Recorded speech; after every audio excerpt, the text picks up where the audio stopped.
নির্বাচনকে সামনে রেখে সাধারণ নির্বাচন এবং গণভোট 11 দলীয় নির্বাচনী ঐক্যবদ্ধ বাংলাদেশের পক্ষ থেকে মাগুরায় আজকে এই তাৎক্ষণিক সভায় সম্মানিত সভাপতি 11 দলের কেন্দ্রীয় এবং স্থানীয় নেতৃবৃন্দ, ওলামায়ে কেরাম, মাগুরাবাসী, সাংবাদিক বন্ধুগণ, আজকের এই সভাটা অনেকটা অনির্ধারিত, কিন্তু সভা থেকে মনে হচ্ছে না যে এটা অনির্ধারিত জনসভা। দেখে মনে হচ্ছে প্রাণের টানে ভালোবাসার টানে আপনারা সবাই চলে এসেছে। আপনাদেরকে মোবারকবাদ। এই ভালোবাসা কার জন্যে? আল্লাহ তাআলার জন্য। হে আল্লাহ, তুমি আমাদের এই ভালোবাসাকে আমাদের এই জমিনের মানুষগুলোর জন্য কবুল করো। ভাই বোনেরা, হয়েছে যেতে হবে আরো দূরে এবং আমাদের সফর চলছে টানা। আপনারাও এসেছেন আশা করে দু একটা কথা বলেই আমরা বিদায় নিব ইনশাআল্লাহ। আমরা দুটি ভোট দেবো ইনশাআল্লাহ আগামী 12 তারিখ। ভোট দিবেন তো সবাই? ভোটের কেন্দ্রে আমাদেরকে সকাল সকালে যেতে হবে ইনশাআল্লাহ। কোন ছিল এসে ছুঁ মেরে কারো ভোট যাতে নিয়ে যেতে না পারে, চোখ দুইটা সজাগ রাখতে হবে। পারবেন ইনশাআল্লাহ। 2 নম্বর, আমরা 54টি বছর দুঃখে দুঃখে জাতি বড় কষ্ট করেছি। বিশেষ করে 15.5 বছর এই জাতির উপর একটা ফ্যাসিস্ট শাসন এই জাতিকে খাবলে খামছে শেষ করে। আমাদের অর্থনীতি শেষ, আমাদের বিচার বিভাগ শেষ, আমাদের সব সাংবিধানিক প্রতিষ্ঠান শেষ,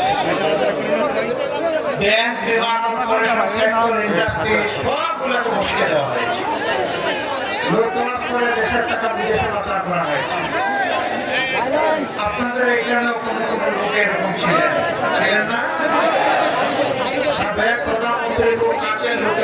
ছিলেন, ছিলেন তো? আপনারা তাদেরকে ছোটবেলায় দেখেছেন, মধ্য বয়সেও দেখেছেন, শেখ হাসিনার সঙ্গী হিসাবেও দেখেছেন, আর এখনো হয়তো বা দেখছেন কি দেখছেন না আমি জানি না। মাগুরাবাসী, এটা পৃথিবীর ইতিহাসে একটা লজ্জাজনক ঘটনা। একটা দল সবসময় মুক্তিযুদ্ধের কথা বলেছেন, আমরা মুক্তিযুদ্ধকে হাজারবার সম্মান করি, কিন্তু যুদ্ধকে আমরা ব্যবসা হিসাবে দেখতে চাই না। আমিও এক শহীদ মুক্তিযোদ্ধা পরিবারের সন্তান। আমার যে ভাই জীবন দিয়ে গেছেন, আমি বিশ্বাস করি তারা বাংলাদেশের মানুষের মুক্তির জন্য জীবন দিয়েছিলেন। কোন দল, কোন গোষ্ঠী, কোন পরিবারকে রাজার অথবা রানীর সিংহাসনে বসানোর জন্য সেদিন তারা লড়াই করেননি। তাদের এই লড়াই ছিল আপামর জনগণের মুক্তির জন্য। তৎকালীন পূর্ব পাকিস্তানের জনসংখ্যা ছিল 7.5 কোটি। এই 7.5 কোটি মানুষের মুক্তির জন্য তারা লড়াই করে জীবন দিয়েছেন। কিন্তু পরবর্তী পর্যায়ে শাসন ক্ষমতা যারা হাতে নিয়েছিলেন, তাদের থেকে শুরু করে 24 সালের 5 আগস্ট পর্যন্ত পর্যায়ক্রমে যারা দেশ শাসন করেছেন, কেউ জনগণের উপর সুবিচার করে নাই। কোন সরকার মুখে হাত দিয়ে বলতে পারবে না যে তারা দুর্নীতি থেকে মুক্ত ছিল। কেউ করেছে কম, কেউ করেছে বেশি, এবং দুর্নীতির বিভিন্ন লকব বিভিন্ন জনের আছে। আল্লাহর মেহেরবানি আমরা কখনো এককভাবে অথবা সংখ্যাগরিষ্ঠ প্রতিনিধিত্ব নিয়ে আমরা দেশ শাসনের সুযোগ পাই নাই। 2001 থেকে 6 আমাদের 2 জন শীর্ষ দায়িত্বশীল 3টা মন্ত্রণালয়ের দায়িত্ব পালন করেছেন তখনকার জোট সরকারের সময়। সেই সময়ের দুর্নীতিতে এই দেশের পরিচয় কি ছিল এটা আমার বলার দরকার নাই, কিন্তু এই 2 জন মন্ত্রীর 20টা আঙ্গুল ছিল সম্পূর্ণ স্বচ্ছ এবং পরিচ্ছন্ন। কেউ দূরবীন দিয়েও তাদের মন্ত্রণালয়ে তাদের দায়িত্ব পালনকালীন সময়ে কোনো দুর্নীতি আবিষ্কার করতে পারে নাই, আজও পারে নাই। ইনশাআল্লাহ ওই মানুষগুলো নিজ হাতে যে মানুষগুলো গড়ে গিয়েছেন, তারা দুনিয়া থেকে বিদায় নিয়েছেন।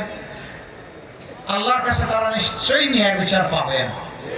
তাদেরকে অন্যায়ভাবে খুন করা হয়েছে, আল্লাহ তাআলা তাদেরকে শহীদ হিসাবে কবুল করুন, আর তাদের শহীদের রক্ত, শাহাদতের রক্ত দিয়ে বাংলাদেশের মানুষের আল্লাহ মুক্তির ব্যবস্থা করে দিন। ভাইরা, তারা যাদেরকে গড়ে গেছেন তারা এখন এগিয়ে এসেছেন। আমরা দেশের মানুষের কাছে খুবই কৃতজ্ঞ। 15.5 বছর আমাদের নির্দিষ্ট কোনো ঠিকানা ছিল না। অসংখ্য মানুষ আমাদেরকে আশ্রয় দিয়েছেন, তাদের বাড়ি ঘরে থাকতে দিয়েছেন, সাহায্যের হাত বাড়িয়েছেন, আমাদের জন্য দোয়া করেছেন, আমাদেরকে সাহস জুগিয়েছেন, আমাদেরকে তারা পরামর্শ দিয়েছে। কারো বাড়িতে আমাদেরকে একটুখানি আশ্রয় দেওয়ার মানে ছিল তার জীবন সম্পদ এবং ইজ্জতের ঝুঁকি নেওয়া। আমরা তাদের কাছে দারুণভাবে ঋণী। কোনো শক্তি নাই তাদের এই ঋণ পরিশোধ করার। শুধু আল্লাহ তাআলার দরবারে দোয়া করি, ও আল্লাহ, আমাদের বিপদে মানবতার খাতিরে যারা আমাদের পাশে দাঁড়িয়েছিল, আমাদেরকে একটুখানি সাহায্য করেছিল, আশ্রয় দিয়েছিল, তুমি তোমার রহমতের কুলে তাদেরকে আশ্রয় দাও। তাদেরকে দুনিয়ায় সম্মানিত করো, তাদেরকে আখিরাতে সম্মানিত করো। প্রিয় দেশবাসী, 12 তারিখের এই নির্বাচন কোনো সাধারণ ইস্যু